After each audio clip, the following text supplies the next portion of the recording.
The intro is that. Give us the answer. He says, the answer to what? They like, the answer to life, the universe, to everything. He's like, all right, come back to me. He's like, all right, come back to me. When I say on the set and just naming myself set is because I take all responsibilities.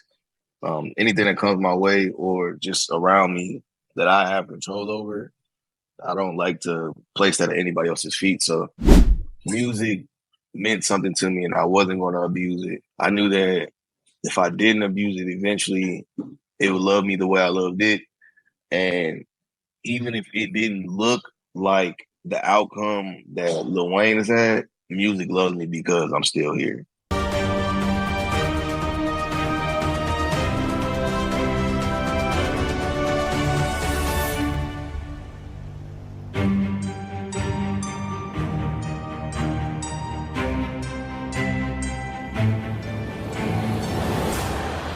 Welcome to another episode of In the Chair. This is a Cupchairs opportunity to visit with artists around the entire globe.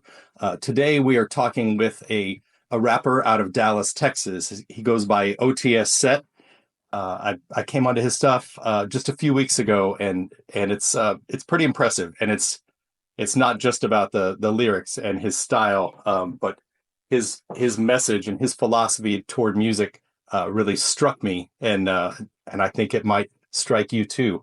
So please welcome to In the Chair. We're with OTS Set. Welcome to. Thank you. Oh, this shit's special every time. You see the merch. 42 way, man. I appreciate y'all having me. Yeah, absolutely. So immediately, the first question is, tell me about 42 way. It's the 42 way. Well, it's 42 everything for me. Anyways, 42 means life. Have you ever seen Hitchhiker's Guide to the Galaxy? It explains it perfectly. Yeah, that's 42 is where I grew up. Also, the number that just followed me through my whole life. And it just so happens to just go with me. So yeah, 42 way. We got the merch. As you can see, magnificence. Oh. You know, we all yay.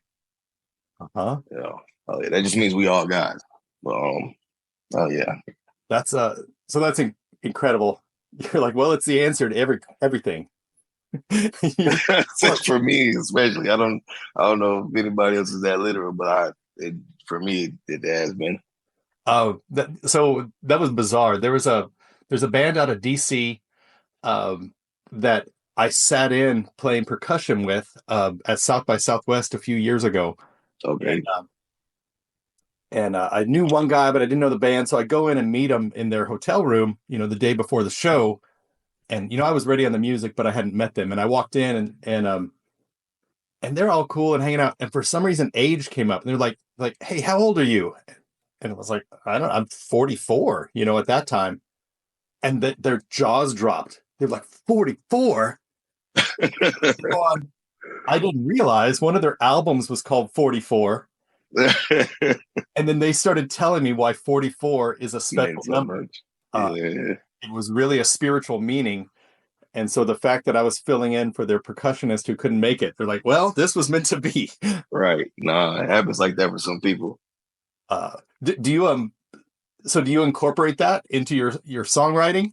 How much yeah. You refer to that? All the time. 42, the album, the intro is that. That famous deep thought. Give us the answer. He says, the answer to what? They like, the answer to life, the universe, to everything. He's like, all right, come back to me. He's like, all right, come back to me. They fly back. He's like, all right, I thought about it. It's been like a million years. The answer to life, the universe, and everything is 42. That's the intro to 42, the album. I promise you it's the best intro I've ever heard. I love it so much. No. Yeah. Y'all gotta hear that.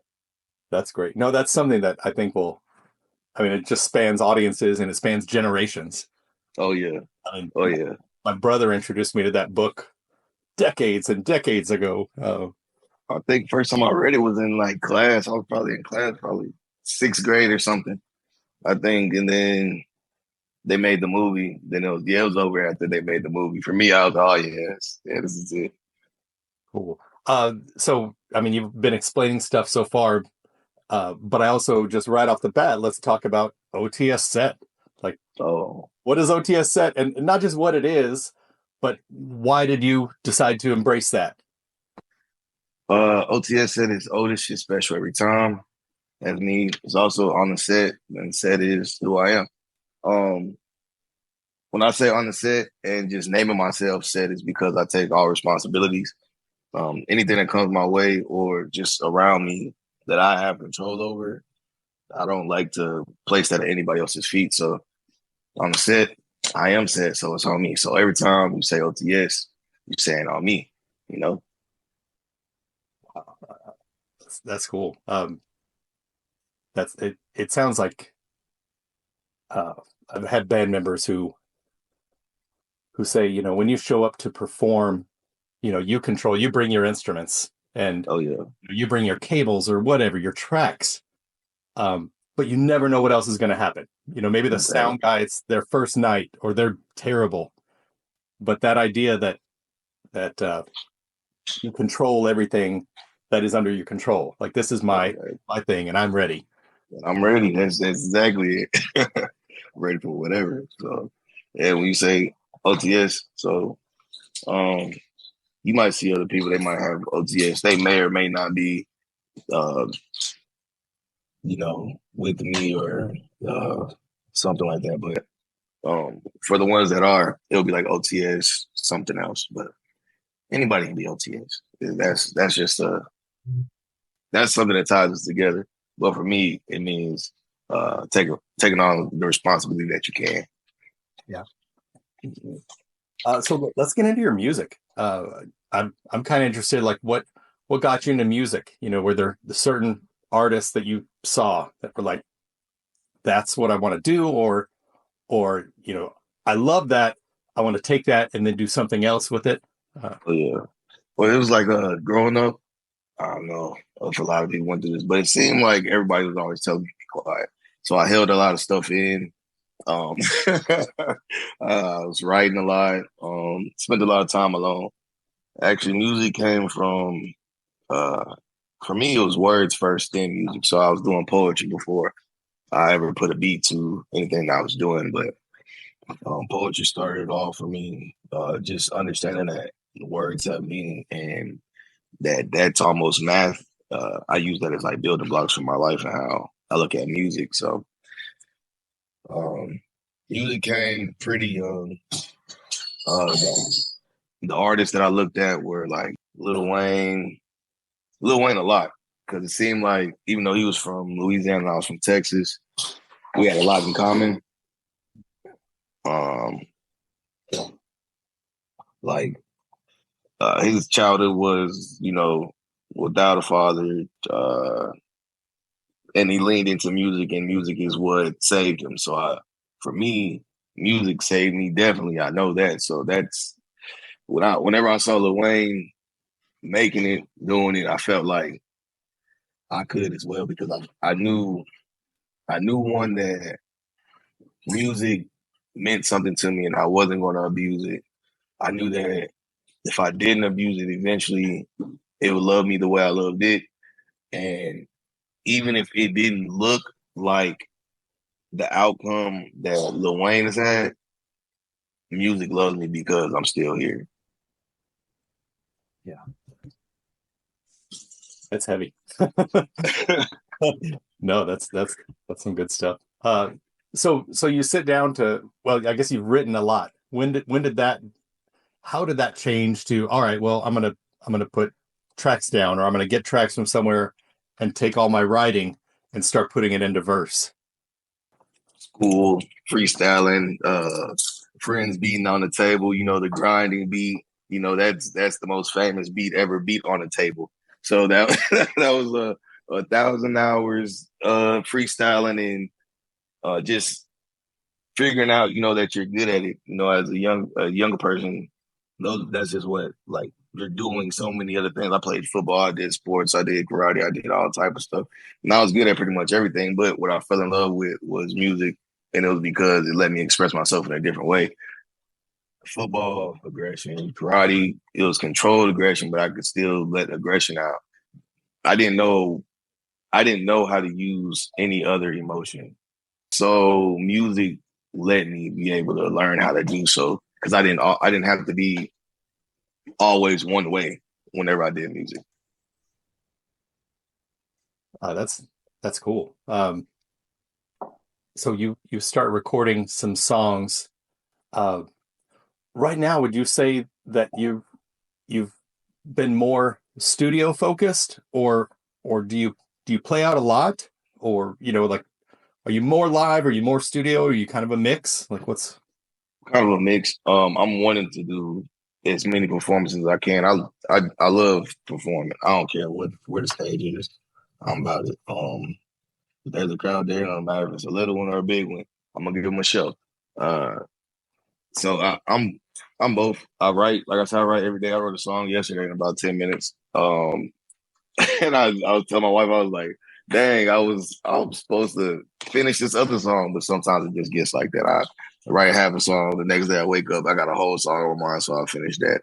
But yeah, it's pretty much balanced. It's writing, studio performance. I don't go to the studio unless I'm studio ready. I don't waste time. Like a lot of people go in the studio trying to write the song. That's a waste of money to me, especially if you spend the money on studio time. I'm gonna go in there. I'm gonna get 2-3 hours, and I'm gonna knock out 5 to 10 songs. They all gonna be. They all gonna have everything ready.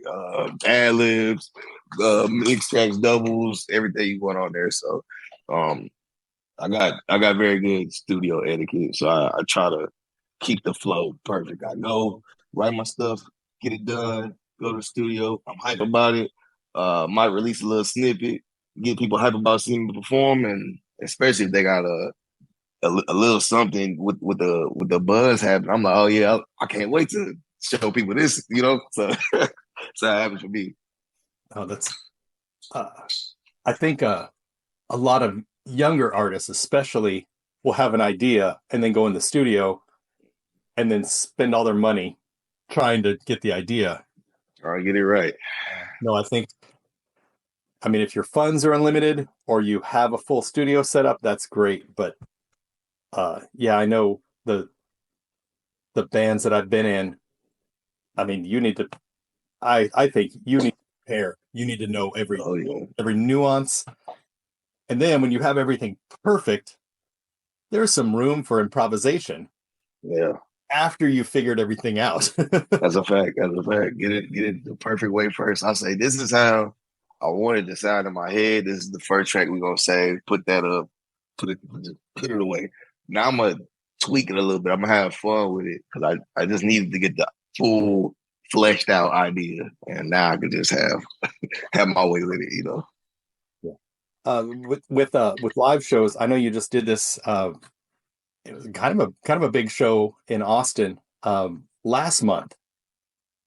Uh, wasn't it was last month at Flamingo Cantina? Is that right? Oh yeah, Flamingo Cantina. That wasn't last month's show, but they did have a show last month. I wasn't there for that. Okay. Okay. Yeah, out of town. But I was at the one. They have a lot of shows at Flamingo Cantina. That's a great place. Shout out Flamingo Cantina. I love performing there. No, that's great. I've performed there since the '90s. Oh yeah. Okay, that's what's up, man. That's what you very familiar. No, that's great. It's become a much I don't know. It had such a well, it has everything. I mean, the fact that they have rap nights and reggae nights Yeah. and Tejano nights and punk nights. Uh, I've played there in a disco band. Great. I played there in a metal band. No, it's a great for those of you who don't know, Flamingo Cantina has been on 6th Street in Austin. They call that stretch Dirty Sixth. Hmm. And it's been there, at least since the '90s. It's always been there. Still standing. Standing strong too. Yeah. When most of the music venues on that stretch have moved to other parts of town or just closed. So they've got their own formula that keeps it going, which is Oh yeah. great. Uh, I want to get to talking about your music. I've seen on your Spotify you've got tens of thousands of streams with your songs. You've got a new one coming out soon. So Yes, it's called SallaD. yes, sir. I don't think we're talking about Caesar salad or or chicken salad. Uh, Tell us about SallaD. SallaD is Dallas backwards. It's basically just my view. I feel like if you're not from Dallas, you have uh one way of looking at it, or maybe a couple ways, depending on who you've been listening to, the media or whatever. But like I said, with my music, I'm very honest. So I'm just gonna tell you how I see my home, how I love Dallas, but someone has to tell the truth about it. Somebody, I don't know. I think everybody who's been there has mixed feelings about it. Like it's a good city for a lot of reasons, and not for some other reasons. But Yeah, it's I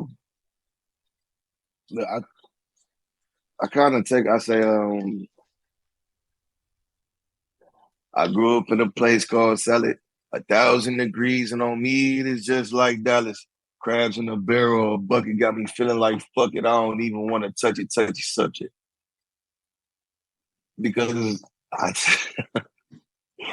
it is a beautiful place. It has a lot of good things about it, but I think that Dallas could be so much further than it is, and it won't be because we crabs in a barrel.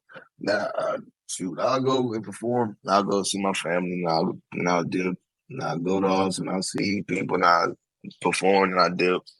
Um, but it's different whenever you are from Dallas and you leave Dallas, and then you get love that you thought your city would give you. Dallas don't love you until you either dead or you make it somewhere else other than Dallas. wow, that's heavy. That's just how it is. That's just how it is. It just really is. And it's sad, but we're not the only place like that. So For sure, for sure. Something that struck me when we first talked, and it made me want to do this interview is so many different topics. When you talk about topics, you don't talk about them spiritually, like heaven and hell and God and everything, but I sense that you have a strong spirituality. Uh, I don't. Do you see it like that, or can you talk about sort of your philosophy is approaching your art or approaching your live performances? I guess it would be some type of like spirituality. I guess I probably never thought of it like that, but it is like that. Um, it's okay. So I guess it'll be like the basis of like what it was before religion, because for me, a lot of it is um, factual, uh, factual things that have built upon each other to build like these staples in my mind that I hold.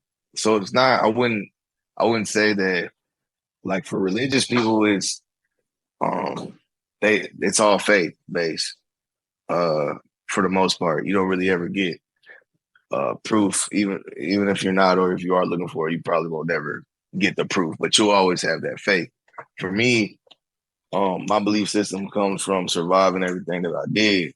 Um, I think that in doing so, I've died twice, like on the table, flatline, my family there, and probably in that day I probably died a couple times, but I was flatlined, and they saw me. I come back. I tell my wife all the time, I see time differently now. I see everything differently now.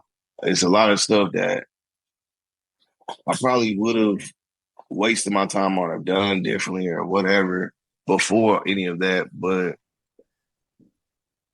now, I guess it is kind of like, I guess it is kind of like what you said. Like, it's like a spirituality that kind of like just helps me move because it's on like autopilot.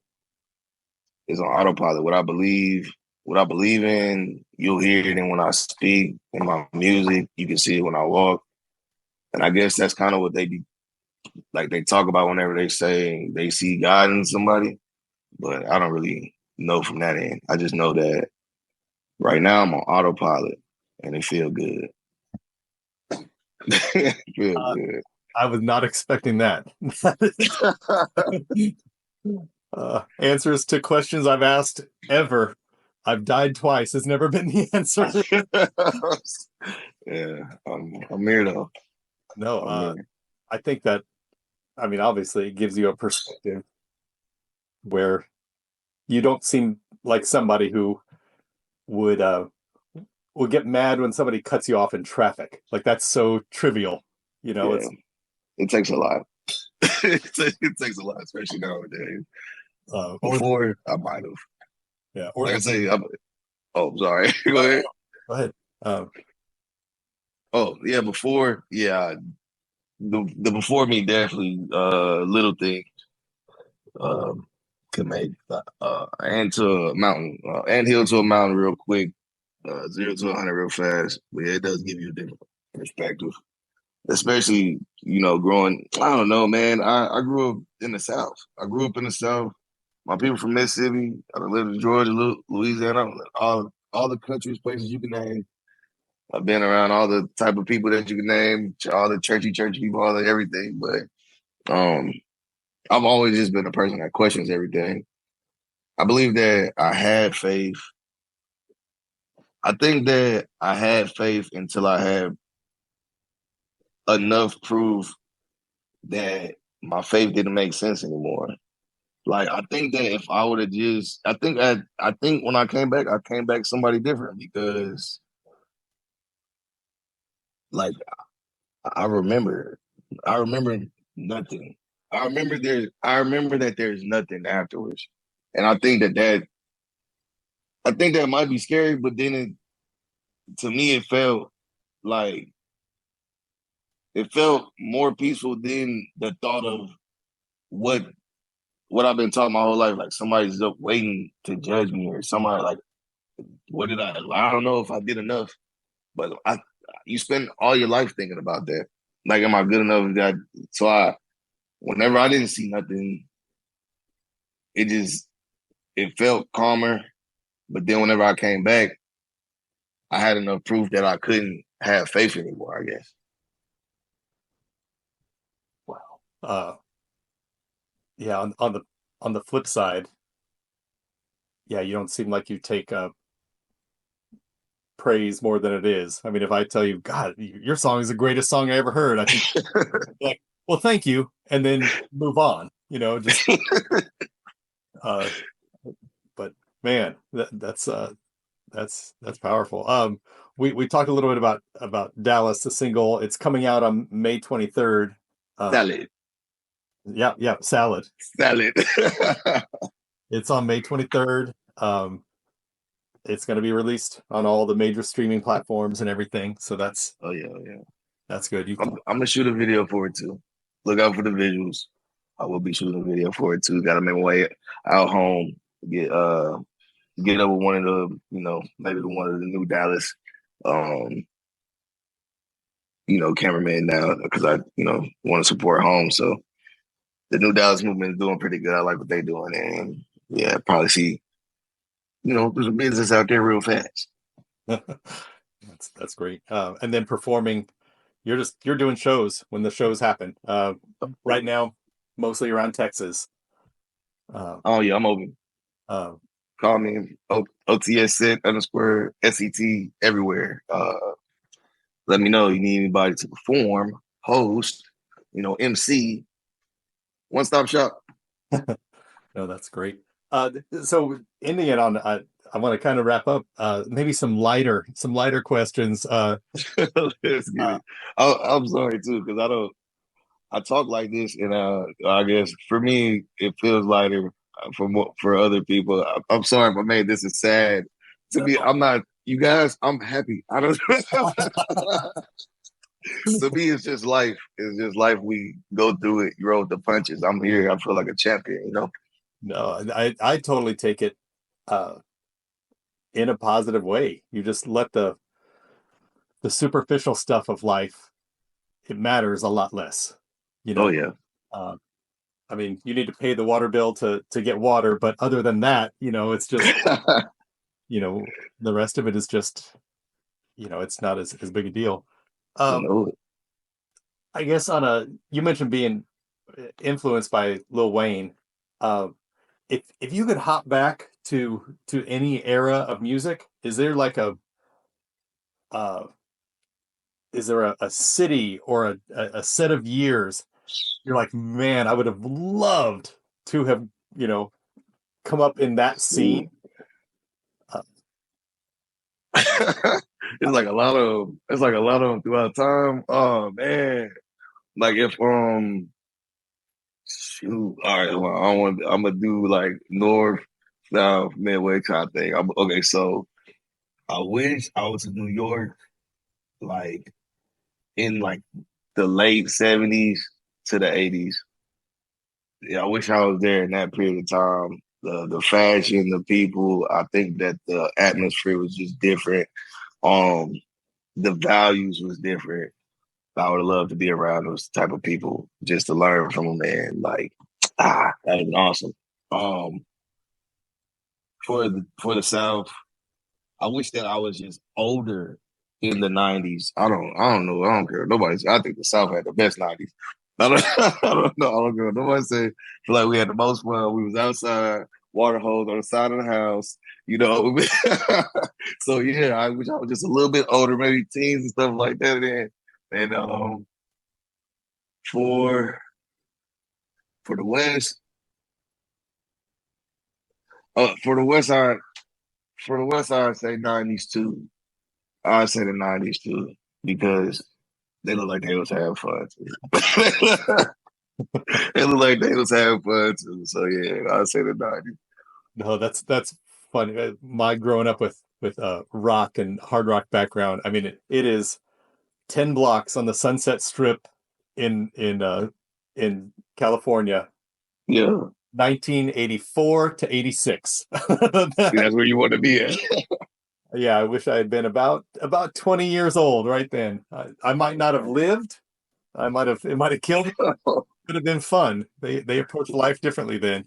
They did. They did. Well, cool. Well, hey, thanks for talking to us. This has been OTS Set. Uh, Oh, this shit special every time. yeah, the single SallaD comes out on May 23rd. We got a video coming out. Uh, I'll give you a deadline of later this summer. Oh yeah. Later this Oh yeah. fall, no pressure. I'm gonna keep y'all posted. But cool. Well, thanks for visiting.